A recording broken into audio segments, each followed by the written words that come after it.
George Gurdjieff एक बहुत बड़े मनुष्यविद हुए हैं। वे कहते थे कि अभी तुम्हारे पास कोई आत्मा नहीं है। और ये बात कि तुम्हारे पास कोई आत्मा नहीं है, यह कहने वाले इतने प्रबल रूप से वो पहला व्यक्ति था। हाँ, आत्मा तुम्हारे भीतर पैदा की जा सकती है, उसे जन्म दिया जा सकता है और तुम्हें इस जन्म देना होगा। तुम्हें इसे जन्म देने के योग्य बनना होगा। लेकिन भारत में क्या पूरे विश्व में सदियों से पंडित पुरोहित यही बताते चले आ रहे हैं कि आत्मा तुम्हारे पास है, यानी मनुष्य तो तुम पहले से ही हो। लेकिन ऐसा नहीं है, तुम्हारे भीतर केवल इसकी संभावना है। तुम सच वास्तव में एक मनुष्य हो सकते हो, परंतु पहले इस कल्पना को नष्ट करना होगा कि हम पहले से ही मनुष्य हैं। मनुष्य बन सकते हैं, लेकिन अभी मनुष्य नहीं है, अभी आत्मा नहीं है। इस तथ्य को बड़ी गहराई से देखो, इसे जानो कि तुम चेतन अस्तित्व नहीं हो। और जब तुम चेतन अस्तित्व नहीं हो तो मनुष्य कैसे कहलाए जा सकते हो? एक चट्टान में और तुम में क्या अंतर है? एक पशु में और तुम में क्या अंतर है? एक वृक्ष में और तुम में क्या अंतर है? अंतर है चेतना का, परंतु चेतना तुम में है ही कितनी? जरा सी एक टिमटिमाहट इधर और जरा सी उधर। बस कभी कभी किन्हीं दुर्लभ क्षणों में तुम चेतन होते हो, और वह भी बस कुछ क्षणों के लिए, फिर से तुम मूर्छा में गिर जाते हो। हाँ, कभी कभी ऐसा घटता है, क्योंकि यह तुम्हारी संभावना है, क्योंकि कभी कभी तुम्हारे बावजूद यह घटना घट जाती है। मतलब कभी कभी हम चेतन होते हैं, बाकी मूर्छा में ही पड़े हुए हैं। वो किस तरह से, अब आगे देखते हैं। जिस दिन सूर्य उदय हो रहा होता है और तुम अस्तित्व के साथ एक लय हो जाते हो, तब अचानक ये घटना घटती है। इसका सौंदर्य, इसका आशीर्वाद, इसकी सुगंध, इसका प्रकाश तुम पर बरस जाता है। अचानक यह चेतना तुम्हें घेर लेती है और तुम्हारे मुख में एक स्वाद भर जाता है। तुम्हारे नासापुट एक अद्भुत सुगंध से भर जाते हैं। परंतु जैसे ही तुम सजग हुए, तुमने सोचना शुरू किया कि तुम चूके बस पल भर के लिए होता है। वहाँ कुछ तुम लौट आते हो अपने संसार में, अपने विचारों में। केवल एक मधुर स्मृति पीछे रह जाती है। वह आती है किन्हीं दुर्लभ क्षणों में, कभी प्रेम में, कभी किसी बच्चे को खेलते देखते हुए उसकी किलकारियाँ मारते समय, कभी कभी संगीत सुनते हुए, कभी किसी एकांत में मधुर झरने के कलरव गान में। परंतु ऐसे क्षण विरल ही होते हैं। यदि एक साधारण व्यक्ति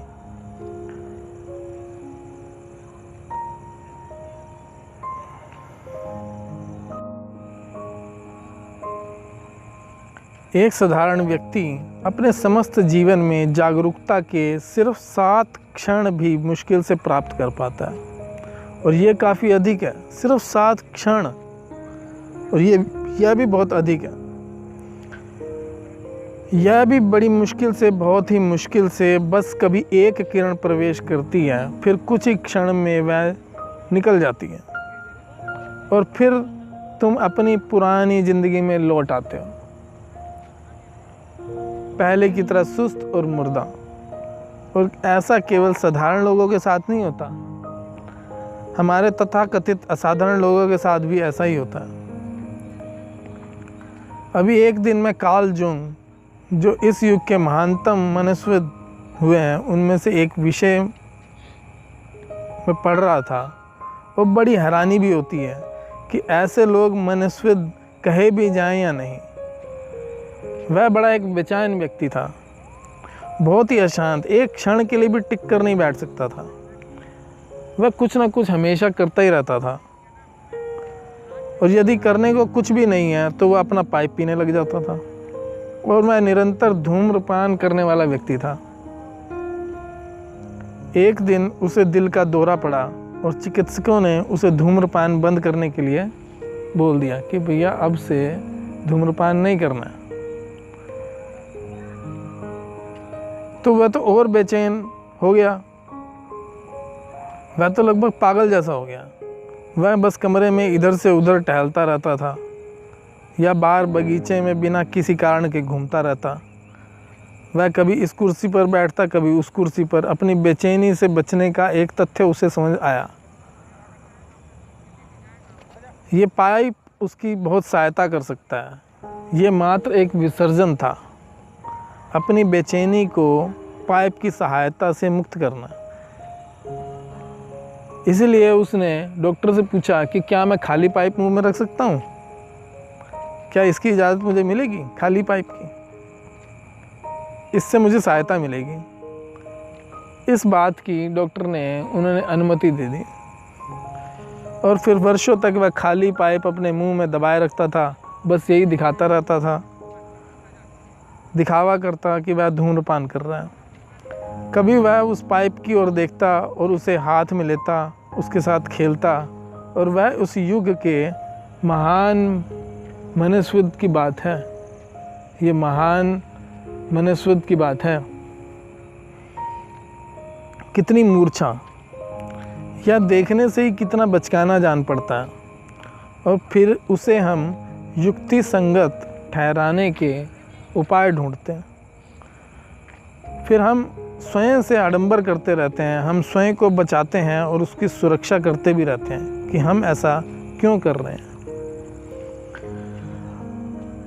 45 की आयु में कार्ल जुंग एक जवान स्त्री के प्रेम में पड़ गया।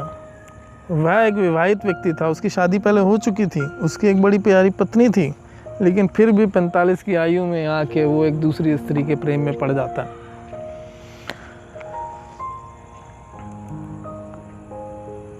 इसमें कुछ भी गलत नहीं था। वह एक बड़ा बेचैनी रही होगी उसको। यह लगभग हमेशा होता है 45 की आयु की उम्र के पार के सब व्यक्तियों के साथ। 45 की आयु में पास जाके आदमी महसूस करने लगता है कि सारा जीवन तो चला गया, मौत करीब आ रही है। और मौत करीब आने के कारण या तो तुम आध्यात्मिक हो जाते हो या कामुक हो जाते हो। दो ही सुरक्षाएं हैं, या तो सत्य की शाश्वत की खोज की तरफ मुड़ जाता है आदमी जहाँ की कोई मृत्यु नहीं है, या तुम अधिक काल्पनिक कामुक कल्पनाओं में अपने आप को डुबो देते हो। और विशेष रूप से बौद्धिक व्यक्ति जिन्होंने अपना सारा जीवन सिर में ही जिया है, जिन्होंने अपने सारे जीवन में बहुत दिमाग लगाया है, बहुत मानसिक चिंतन किया है, वो 45वीं आयु के 45 की उम्र में अधिक शिकार बनते हैं और फिर कामुकता उनसे बदला लेती है। इसे इनकार किया गया है।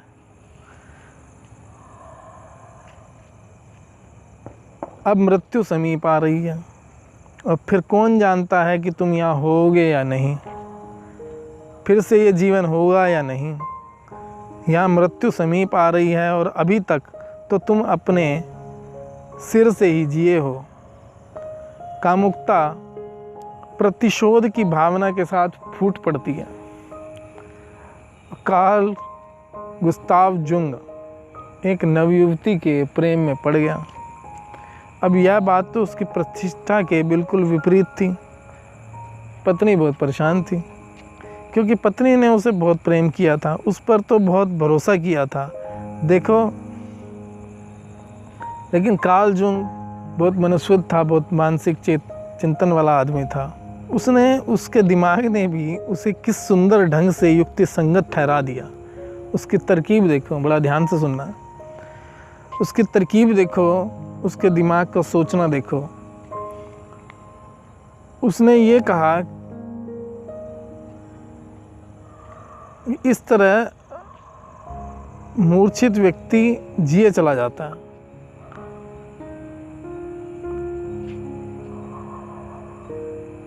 वह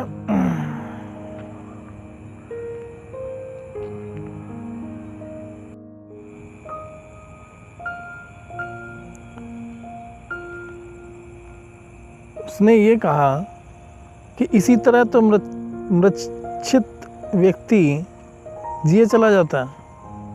वह अचेतन ढंग से कोई काम करेगा, फिर उसे युक्ति संगत ठहराएगा और यह साबित करने की कोशिश भी करेगा कि यह अचेतन नहीं है, मैं इसे बड़े होश से कर रहा हूँ। और सच तो यह है कि इसे सभी को किया जाना चाहिए। उसने क्या किया? उसने एक सिद्धांत विकसित किया कि संसार में दो तरह की स्त्री होती हैं, एक माँ के वर्ग की देखभाल करने वाली श्रेणी की और दूसरी पत्नी के किस्म की, प्रेमिका जैसी, जो तुम्हारी प्रेरणा बन जाती है। और आदमी को दोनों की ज़रूरत होती है। समझ रहे हो? आदमी को दो बीवी रखनी चाहिए। उसका कहना था कि एक तो माँ की तरह और दूसरी प्रेमिका की तरह। और कार्ल गुस्ताव जुंग जैसे व्यक्ति को तो निश्चित दोनों की ज़रूरत होती है। उसे तो प्रेरणा की आवश्यकता भी है और देखभाल करने वाली स्त्री की भी ज़रूरत है। इस कार्य को उसकी पत्नी पूरा कर रही है और वह प्रेम करने वाली है, वह माँ की श्रेणी की है। मगर इससे उसकी आवश्यकता तो पूरी होती नहीं। उसे तो प्रेरणा भी चाहिए, उसे एक रोमांटिक स्त्री भी चाहिए, एक प्रेमिका भी जो उसे गहरे सपनों में ले जा सके। इसके लिए यह अति आवश्यक है। जुंग ने इस सिद्धांत का विकास किया। यह मांग एक युक्ति संगत है। अब देखो मन की चालबाजी देखो मन क्या कहता है। उसने इस सिद्धांत का दूसरा भाग विकसित नहीं किया। पुरुष भी तो दो प्रकार के होते हैं। यही तो तुम जान सकते हो कि यह भी एक युक्ति संगत बात है। अगर यह एक सच्ची अंतर्दृष्टि होती पिता किस्म के और प्रेम किस्म के, फिर तो जुंग की पत्नी को भी दो की आवश्यकता हो सकती है और होनी भी चाहिए। यदि जुंग भी सोचता कि वह प्रेमी किस्म का है, तब उसे पिता किस्म के पुरुष की आवश्यकता होगी। और यदि वह यह समझता है कि पिता किस्म का है, तब उसे प्रेम किस्म के व्यक्ति की जरूरत होगी। परंतु वह दूसरा सिद्धांत तो उसने कभी विकसित नहीं किया। इसी से तुम देख सकते हो कि यह अंतर्दृष्टि नहीं है, यह बस एक चालबाज मन है, एक युक्ति संगतता है। हम युक्ति तर्क संगत के लिए चले जाते हैं, तर्क किए चले जाते हैं। हम चीज़ों को बेहोशी में करते चले जाते हैं। हम उन्हें करते हैं बिना यह जाने कि हम ऐसा क्यों करते आ रहे हैं। परंतु हम इस तथ्य को स्वीकार नहीं करते कि ये सब एक यंत्रवत हम कर रहे हैं। मैं भला कोई ऐसा काम कर सकता हूँ जिसके प्रति मैं सजग नहीं हूँ? मैं इसे बिना जाने ही कर रहा हूँ। मन की इन चालबाजियों से, इन युक्ति संगतताओं से सावधान रहो। और फिर इस तरह के लोग दूसरों की किस तरह से सहायता कर सकते हैं? ये एक जाना माना तथ्य है कि कार्ल जुंग के बहुत से रोगियों ने आत्महत्या कर ली थी। क्यों? वे तो सहायता प्राप्त करने के लिए आए थे। उन्होंने आत्महत्या क्यों की? कोई बात तो ज़रूर आधारभूत रूप से गलत होगी।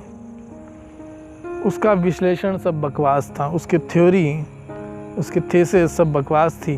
वह एक घमंडी आदमी था, एक अहंकारी और सदा लड़ने को तैयार। शायद उसका सारा मनोविश्लेषण ही सिगमंड फ्रायड के विरोध में उसके अहंकार से विकसित हुआ। शायद पुनः यह एक युक्ति संगतता मात्र है, क्योंकि वह स्वयं उन्हीं समस्याओं से पीड़ित जान पड़ता है जिनके विषय में वह दूसरों की सहायता करने की सोच रहा है। जुंग सदा भूत प्रेतों से भयभीत रहता था। अपने बुढ़ापे में भी वह भूत प्रेतों से डरता था। अपने जीवन काल में उसने अपनी सबसे महत्वपूर्ण पुस्तक को प्रकाशित ना किया, क्योंकि वह डरता था कि लोगों को तथ्यों का पता चल जाएगा। इसलिए उसके संस्मरण प्रकाशित तो हुए, परंतु उसके लिए उसने यह सुनिश्चित करा लिया था कि उसके मृत्यु के बाद वो प्रकाशित किए जाए, मृत्यु के बाद उनको पब्लिश किया जाए। अब यह किस ढंग की सत्य और प्रामाणिकता है? यह गलत पाए जाने या भूल होने से इतना डरता था कि उसने अपने जीवन काल में अपने जीवन से संबंधित कोई तथ्य प्रकाशित ना होने दिया।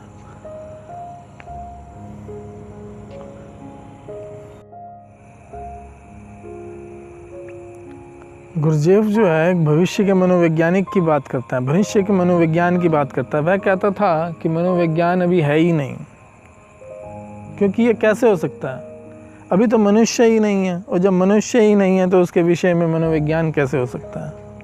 पहले तो मनुष्य को अस्तित्व में आना होगा और फिर मनुष्य के विषय में कोई विज्ञान अस्तित्व में आ सकता है। अभी तो जो कुछ भी है उसे मनोविज्ञान तो नहीं कह सकते, शायद उस यंत्र के विषय में जो आज मनुष्य है। आपने मेरी बातों को इतने ध्यान से सुना, उसके लिए कोटि कोटि धन्यवाद।